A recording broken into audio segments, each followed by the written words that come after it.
Эмбүк төлөвлөж байна. Зохиолч Мигель де Сервантес. Кихот ноён. Мань морьтон дэм буудлаас мордоод юу болсныг үгүйссэн төдхөр бүлэг.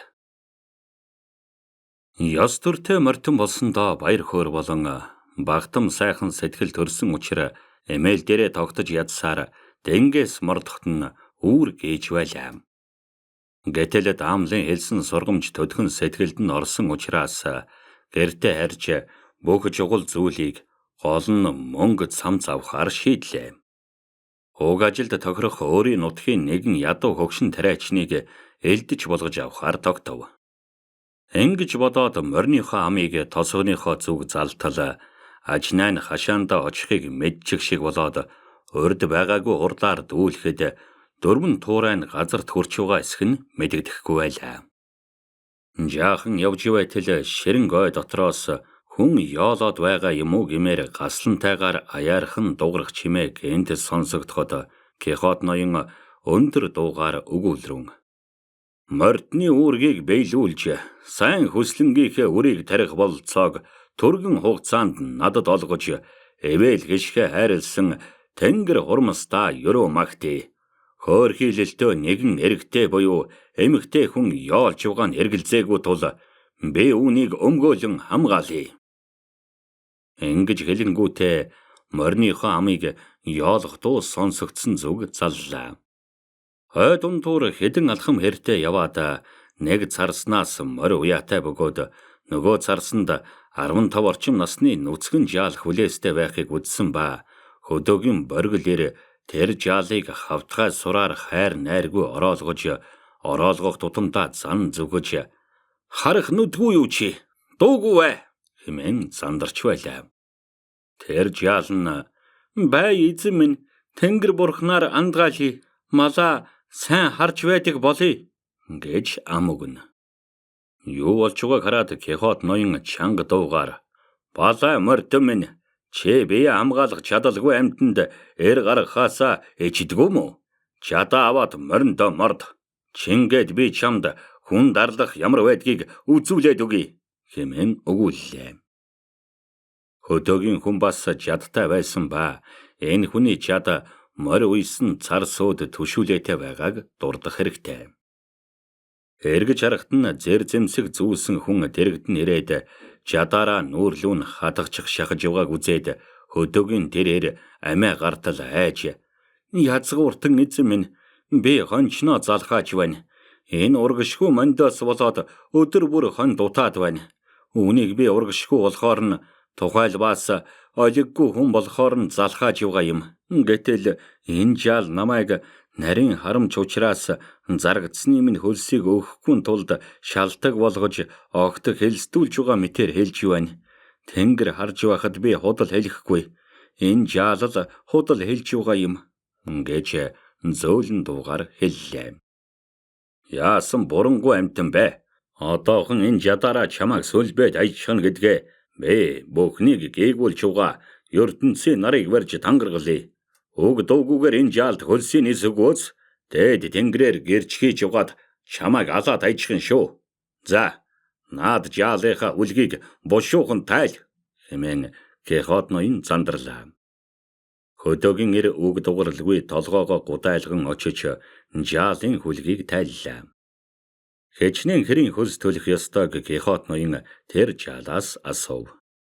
Сар тутмын 7 зоосоор бодоод 9 сарын хөлс өгөх ёстой гэж жаалын хариу өчгөд Кихот ноён нээлбэрийг бодож гаргаад бүгд нээлж 63 зоосыг амьда хайртай бол одоохон өг гэж хэллээ.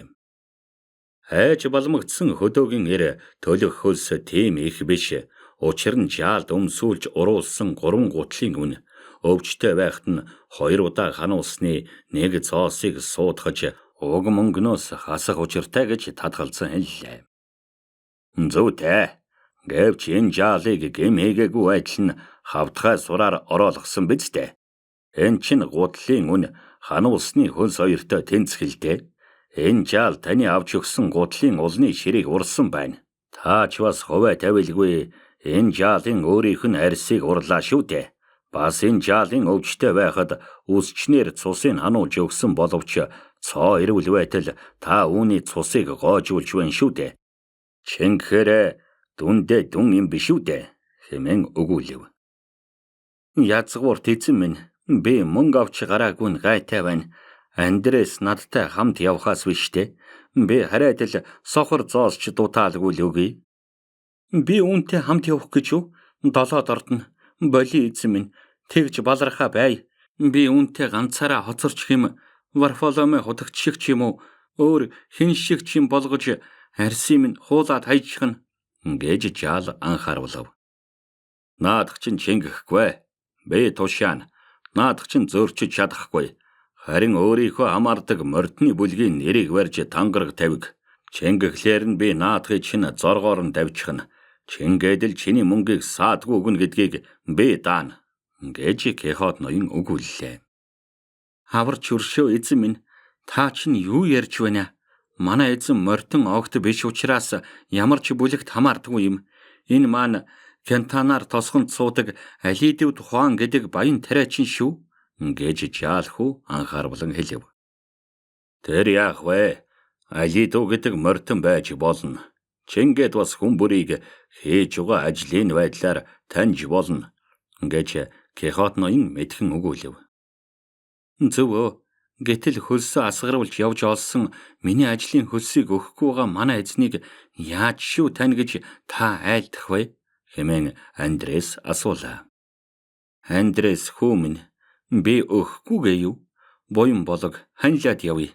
ертөнцид байдаг мордны бүлгийг бүгдийг барьж тангаргалъя. Тэр хэлсэн ёсороо сохор зоосч дутаалгүй дуртая төлье гэж эзэн нь дахин дуурав. Дуртая бусаарч өгч болно.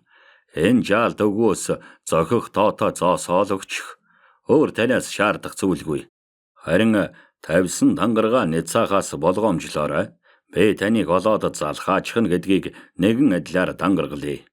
Та гүрвүүлээс илүү шалмаг байлаач гэсэн би хаа байгаа газраас чинь олоод авна шүү. Хэнээс энэ тушаал авч байгаагаа мэдхийг горилж байгаа ахуул мэдхээрээ улмал чанд биелүүлэхээр гарна. Мэдж яв. Би бол гомдож хавчигдсан хүмүүсийг өмгөөлдөг ламанчин ялгуулсан Кехот ноён гэгч байна. За ингээд тангаргаар баталж амаараа хэлснээ марталгүй аимшигт залхаалын занал дор бурханд залбирэн хоцор гэлээ. Ингэж хэлээд ажнаагаа даврин удаж төдөлгүй холдон одлоо. Хөдөөгийн эр хойноос нь харж угаад шугуугаас өнгөрч далд орхоор нь санаа амарч зарцгүйгүн Андрес руугаа хараад за наашир хүмүн. Одоо би тэр гомдсон хүмүүсийг өмгөөлдөг хүний чинь тушаалыг биелүүлж чиний өрийг өгье хэмээн хэллээ. Тэгнэ гэдэгт би өчүүхэн ч үл эргэлзэн өршөөлт эзэн минь. Сайн сэтгэлт мордны тушаалыг бид биелүүлэхийг эрмэлзэн. Энэ мордон 1000 наслах болтугай. Энэ тун зоригтой их шудрах хүн юм. Хэрв та надад мөнгө өгөхгүй бол үнэхээр буцаж ирээд зансан ёсороо залхаана гэдгийг би Роке гэгэнийг барьж тангаргалъя гэж хэлв. Би бас эргэлзэхгүй байна. Гэвч хайрыг булаасан чамдаа би их хайртай болохоор дараа нэмүүхэн өр төлөхийн тулд нэмүүхэн өртөхийг хүсэж байна гэж хөдөөгийн ир өгүүллээ. Дорхноо жаалыг гараасан шүүрэн авч царс модонд барьж хүлээд олонтой чанга ороолгосон тул арай ядан амьд мэнд үлдлээ. Одоо гомдогсдыг өмөрдөх хүнээ дууд. Андрес ноён минь таныг яаж шүү өмөрхийн харъя. Би таныг арай бага гомдоосон юм шиг байна. Таны арсыг хуулгасан гэхээс хар захтнаад байна. Та чинь арсаа хуулуулахаас айгаад байх шиг билээ гэж хэлв. Адаг сүлд нь модноос нь тайлаад өмөрдөх хүнээ эрээр одохыг зөвшөөрлөө.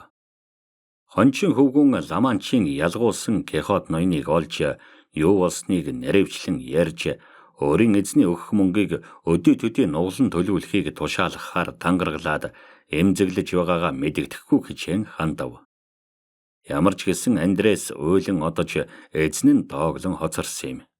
Тэр үед ялгуулсан Кехот ноён гомдсон хүнийг тийм янзаар өмөөрчхөөд мордны ёсны гавья байгуулахын үлзийтэй эхлэлт мэтээр сайхан санагдсан тэр явдалдаа баярлан сэтгэл нь асар ханамжтайгаар тосхон тийшээ явангуудаа аяархан дуугаар хаяа үдсэглэн бүхнээс үдсэглэнтэй тобосын дулсын яминэ.